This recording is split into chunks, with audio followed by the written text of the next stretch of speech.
It's the Locked On Podcast Network, your team every day.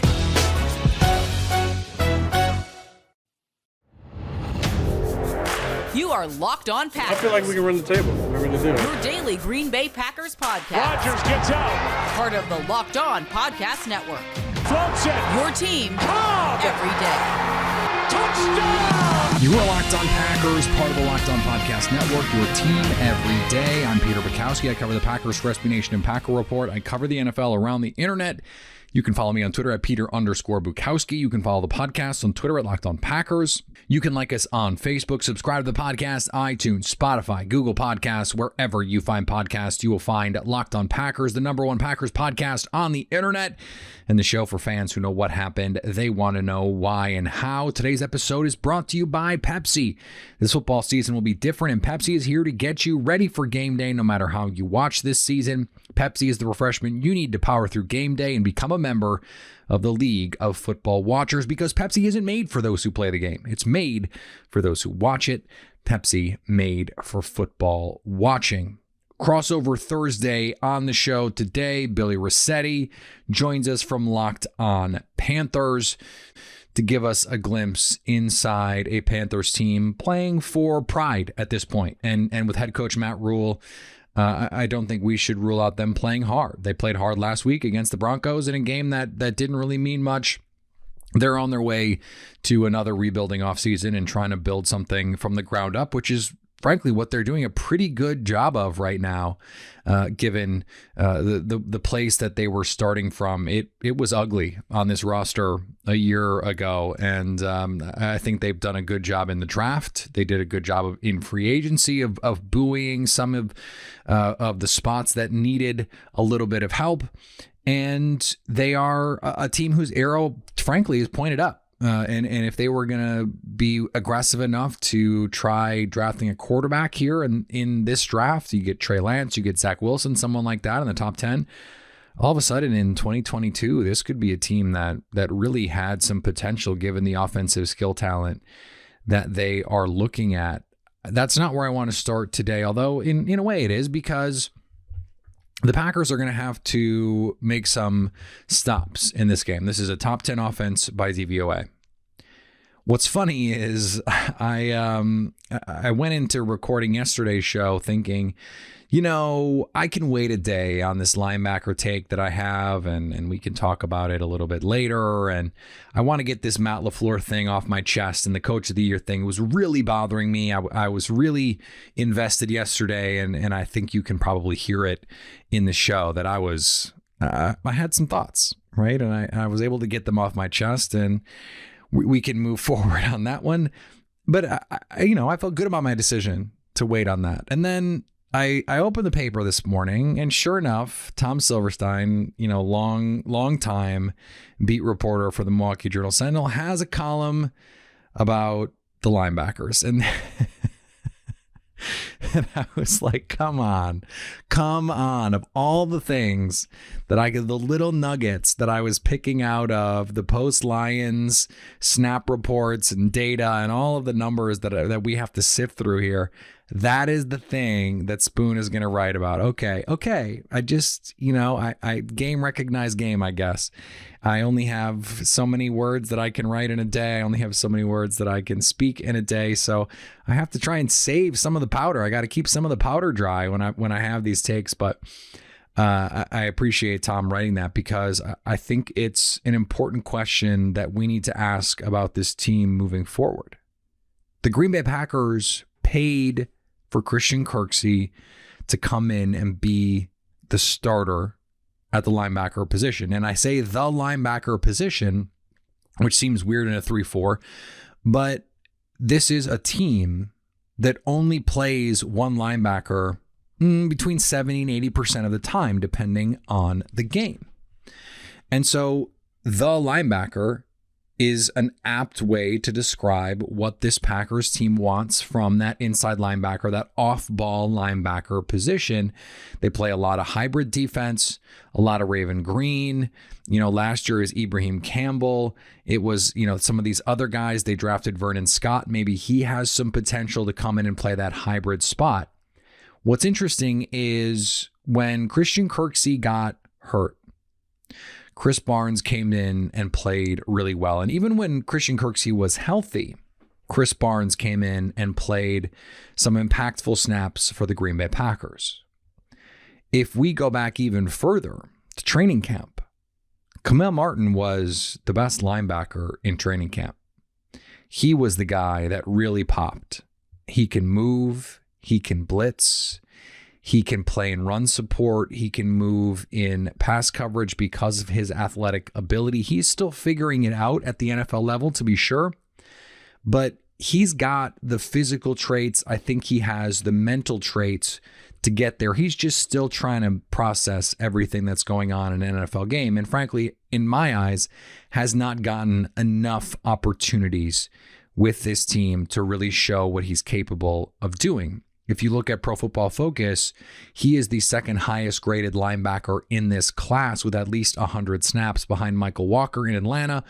And, not to gas myself up, Michael Walker was a player who in last year, the pre-draft work that we were doing, every time I did a mock draft, Michael Walker was a day 3 pick for me for the Packers because of his athleticism, because of his ability to cover in space. And I think that's something that certainly, if the Packers let Camille Martin do, he could do it. On Sunday, I noticed this as I was going back to watch the tape. In the 2-minute drill, at the end of the first half, the Packers had one linebacker on the field when the Lions were trying to score, and that was Chris Barnes, not Christian Kirksey. And there were stretches to open the third quarter where they only had one true linebacker on the field, only one linebacker with a 50s number, and it was Chris Barnes. And at the end of the game, in that dime look that the Packers were playing, Christian Kirksey was the only linebacker on the field. But at the end of the game, Barnes and Kirksey almost perfectly split the snaps. Christian Kirksey had 46 and Barnes had 40. This was a pretty even split. If I'm looking at this team and where they can go, where they are now, Christian Kirksey has not been a big part of this defense. And I understand they paid him to come in because he's a veteran presence, and they paid him to be the signal caller of this defense and to get everyone lined up in the right positions. Here's the deal. He hasn't done that. He hasn't consistently been in the right places. He hasn't consistently made sure the Packers have been lined up correctly. He has not consistently played his responsibilities on this team effectively, even if he's in the right place. He has not made the tackle consistently enough when he has been in a position to do so. He has just not been down to down as consistent a player as you would want there. Chris Barnes, in some limited snaps, but he's also had some extended snaps with Christian Kirksey being hurt, has played better. There's just no other way to look at it. He's been better. He's been more impactful. He's been more consistent. He's shown more athleticism, getting from point A to point B and finishing with force. And that part of it has been Camille Martin's specialty, finishing with force. This guy plays with thunder in his shoulder pads. He will come downhill and let you know he's in the building that day. He came on a blitz, a free rusher in Matthew Stafford's face, and he laid out 9 in blue and forced an overthrow. Stafford had to get rid of the ball. Camille Martin pressure that forced that overthrow because he has the athleticism to close down a quarterback's space and make him uncomfortable. Too often this season, Christian Kirksey has looked like he is running in cement. And the reality is, when the Packers signed him, they were banking on him getting back to a pre-injury form. They were banking on him being the guy that we saw, maybe 2 years ago.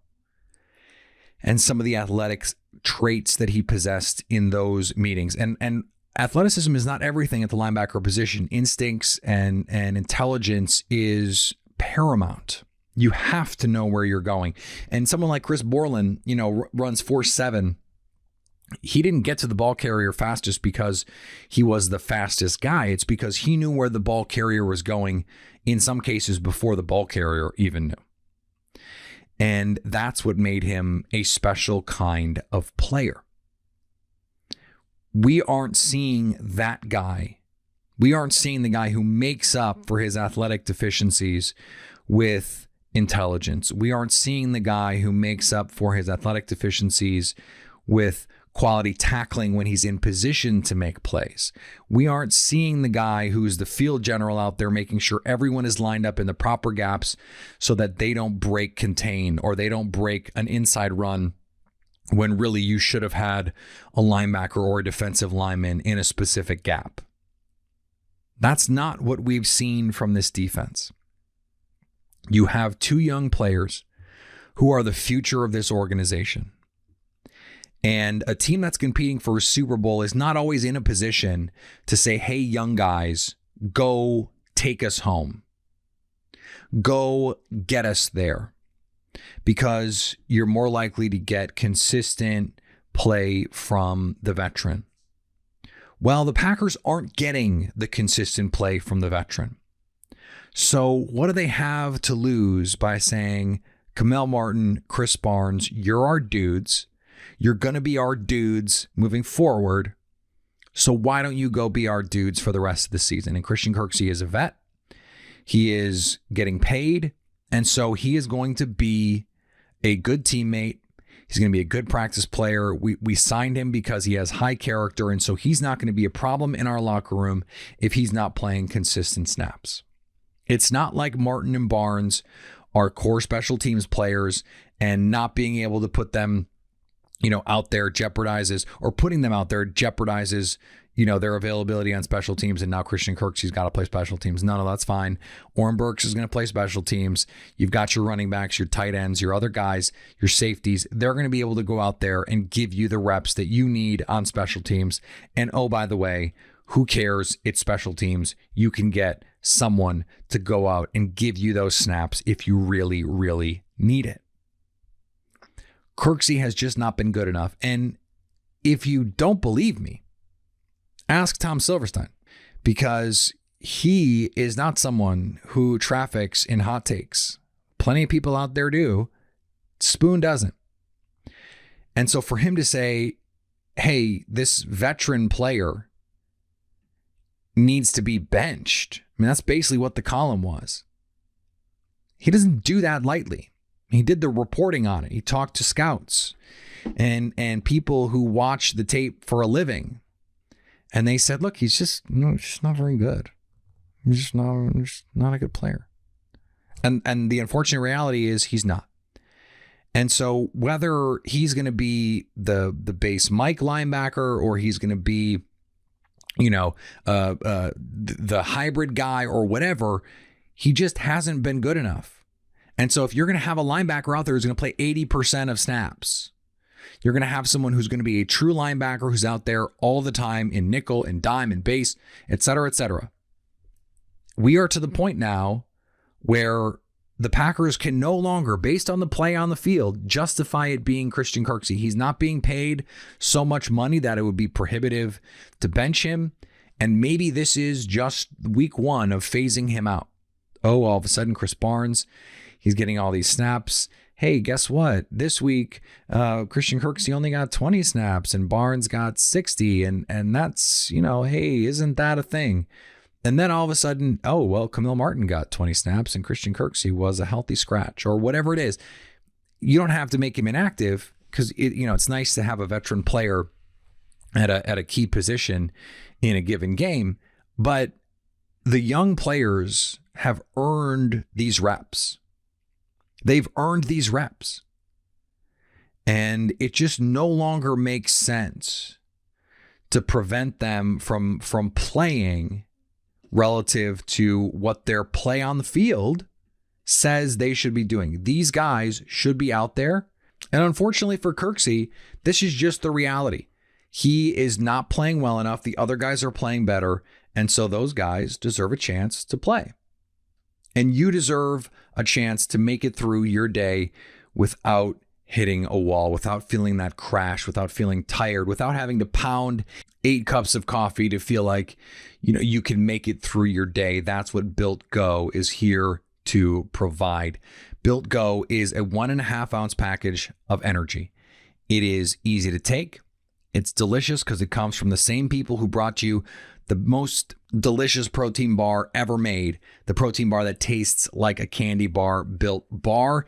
And this is like a 5-hour energy without the same crash feeling. Plus, it's natural, so it's better for your body. It's like drinking a Monster, but with 1/3 of the caffeine and better results. It comes in 3 delicious flavors, and they're delicious because it comes from the makers of Built Bar. They combine collagen protein with other vitamins and nutrients, plus that kick of caffeine to give you what you need.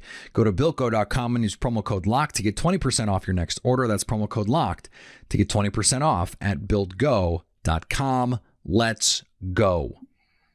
Come on, Joey. I remember the days when I roamed center field, but then I tore up my knee. Joey, you can do it. Come on. Now I can barely make it up the stairs. I just want to be able to walk without a lot of pain. New Fabrics has the answer. A revolutionary patented platform technology that allows active ingredients and medications to be embedded into fabrics that you wear. Hand and wrist sleeves, foot and ankle sleeves, and knee sleeves. Say goodbye to pills, patches, and creams. New Fabrics is everyday clothing that delivers pain medicine. Made in the USA and available at your local Walmart pharmacy or walmart.com.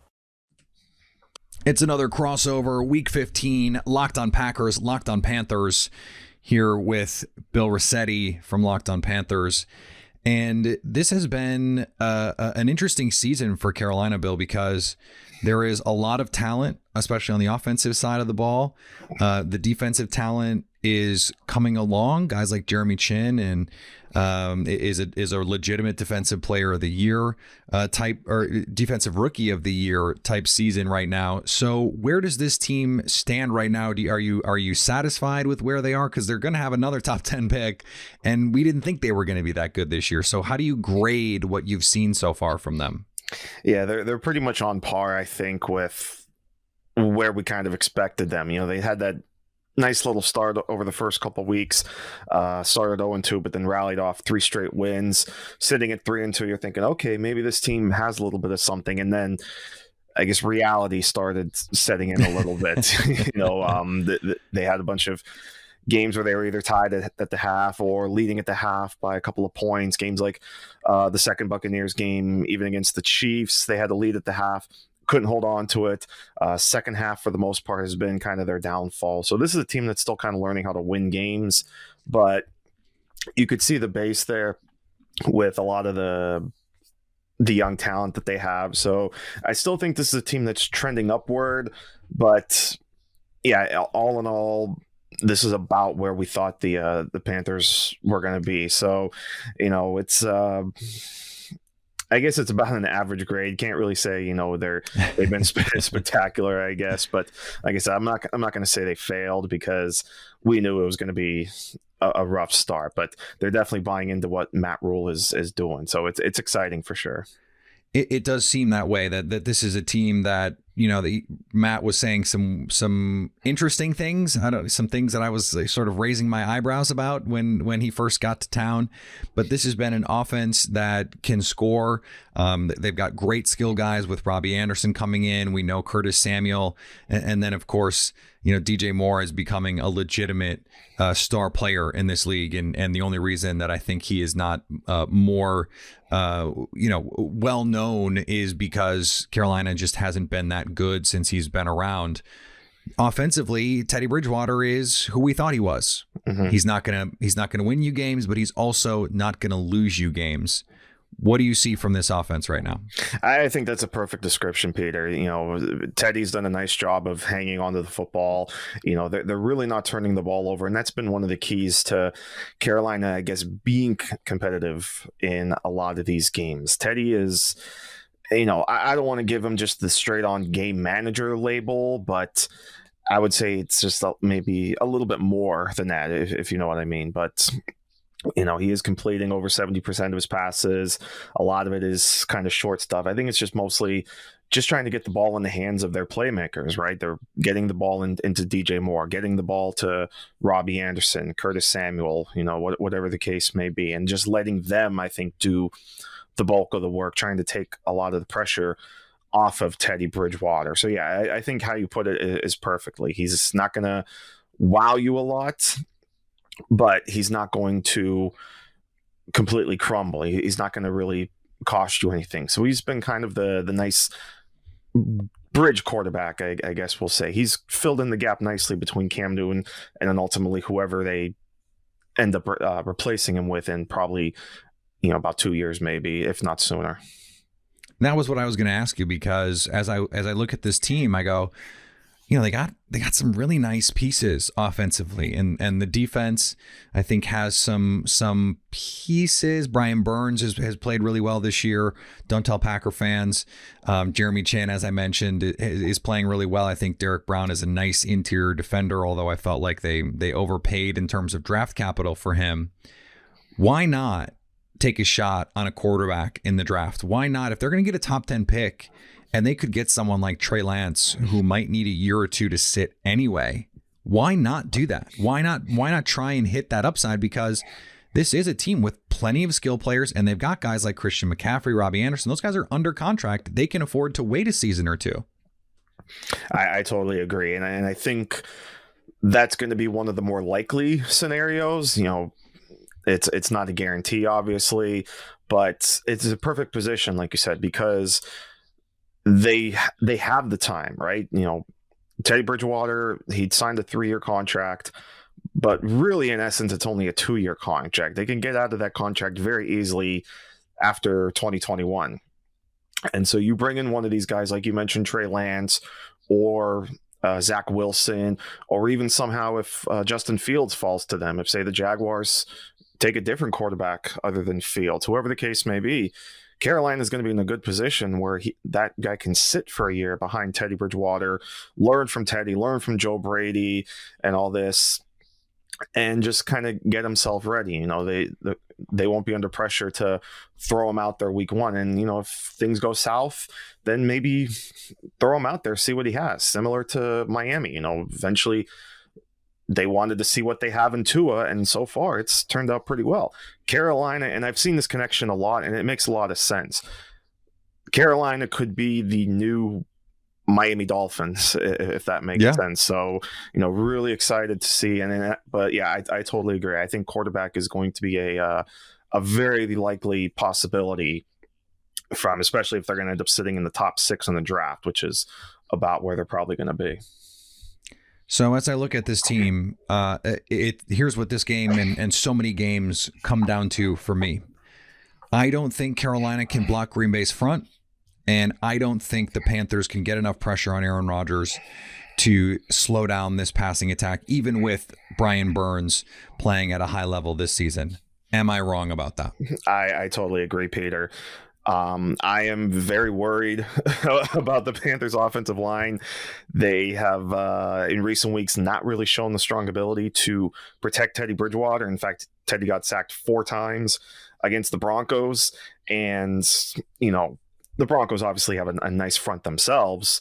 But, I mean, the way Green Bay just gets after you. I mean, Zadarius Smith obviously is having another fantastic season. He's got to be just salivating watching that Broncos film. So I'm a little worried. I mean, there's a lot of matchups I think that the Panthers are going to lag behind. You mentioned, protecting Teddy Bridgewater, getting after Aaron Rodgers. I'm even going to go out and say, how in the hell are they going to cover Devontae Adams? Yeah. And you're not going out on a limb there, Bill, because no one has been able to cover Devontae Adams all year. And so if guys like Troy Pride and Rasul Douglas can't do it, no one is going to fault them because no one's been able to do it all season. I've been saying, like on my show and another Packers pod I was just on, I said this is going to be one of those games where the Panthers are really going to wish that they would have been able to keep James Bradberry. Yep. Who has been very good this season. Absolutely. Frankly. He's had a great season for the Giants.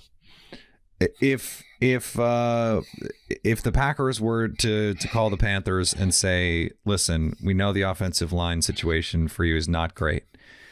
Why don't you give us Shaq Thompson and you can take Rick Wagner on his low money deal? What do you say?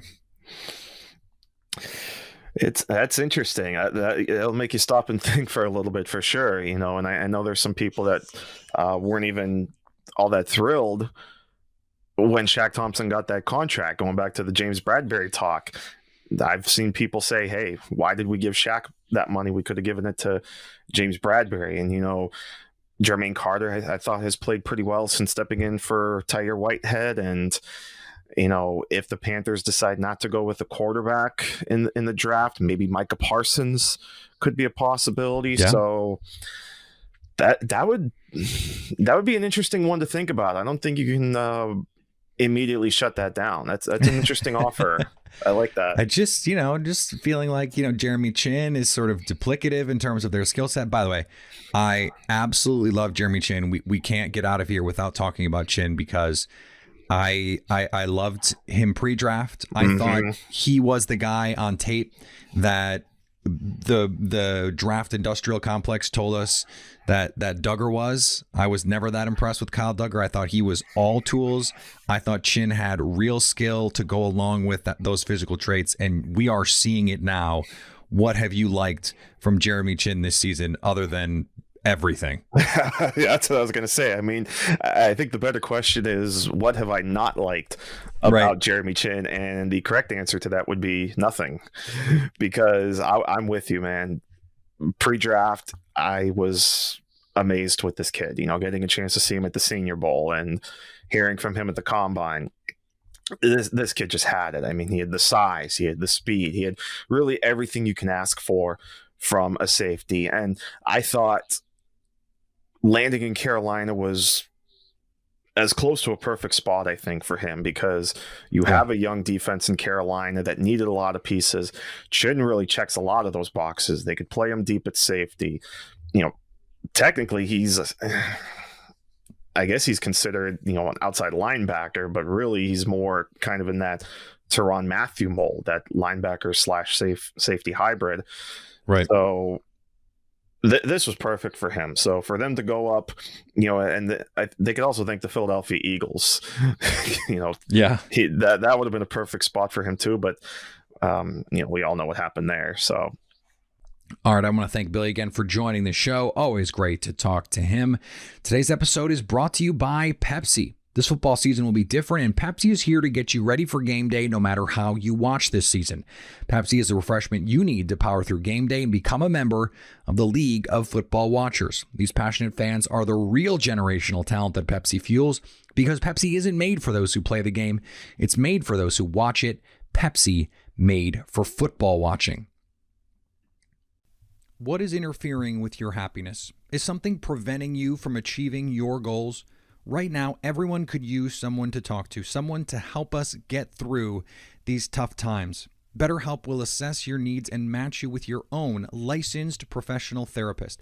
This is a judgment-free zone. Connect in a safe and private online environment, and you can start communicating in under 24 hours. Send a message to your counselor anytime and get timely, thoughtful responses, or you could schedule weekly video or phone sessions, all without ever having to sit in an uncomfortable waiting room.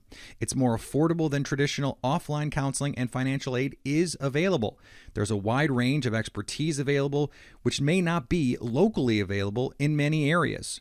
There are so many reasons to start living your best life. I want you to start living a happier life today. As a listener, you'll get 10% off your first month by visiting our friends at BetterHelp.com/LockedOn. Join over 1 million people who have taken charge of their mental health. That's BetterHelp.com/LockedOn. All right, we're going to be back tomorrow live on Periscope, 5:30 Central Time. Catch us there. Otherwise, catch us in your newsfeed after that. iTunes, Spotify, Google Podcasts, wherever you find podcasts, you will find Locked On Packers. The game is Saturday night. We'll have an injury report today, a final injury report. And it doesn't seem like any surprises are coming. Jay Sternberger doesn't look like he's going to play with a concussion. Otherwise, pretty healthy team heading into this game, which just means the Packers ought to win in convincing fashion. Follow me on Twitter, Peter_Bukowski. Follow the podcast on Twitter, Locked On Packers. Like us on Facebook. Subscribe to the podcast, iTunes, Spotify, Google Podcasts, wherever you find podcasts, you will find Locked On Packers. And anytime you want to hit us up on the Locked On Packers fan hotline, you can do that, 920-341-3775 to stay Locked On Packers.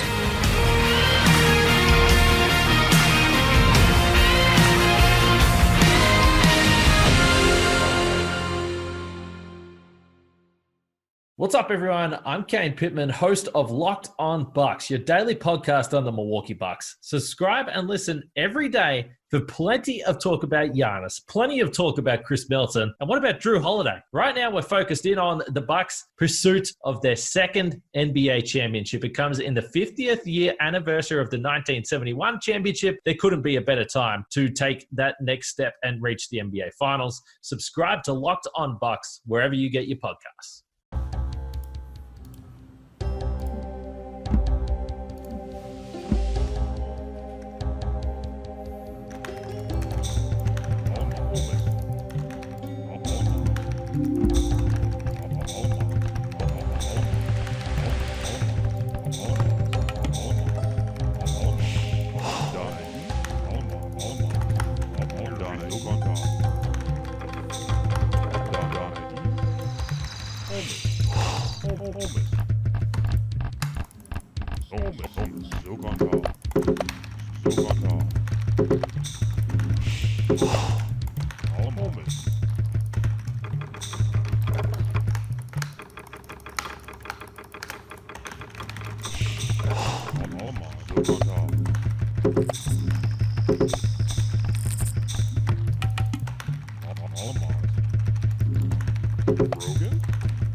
Oh.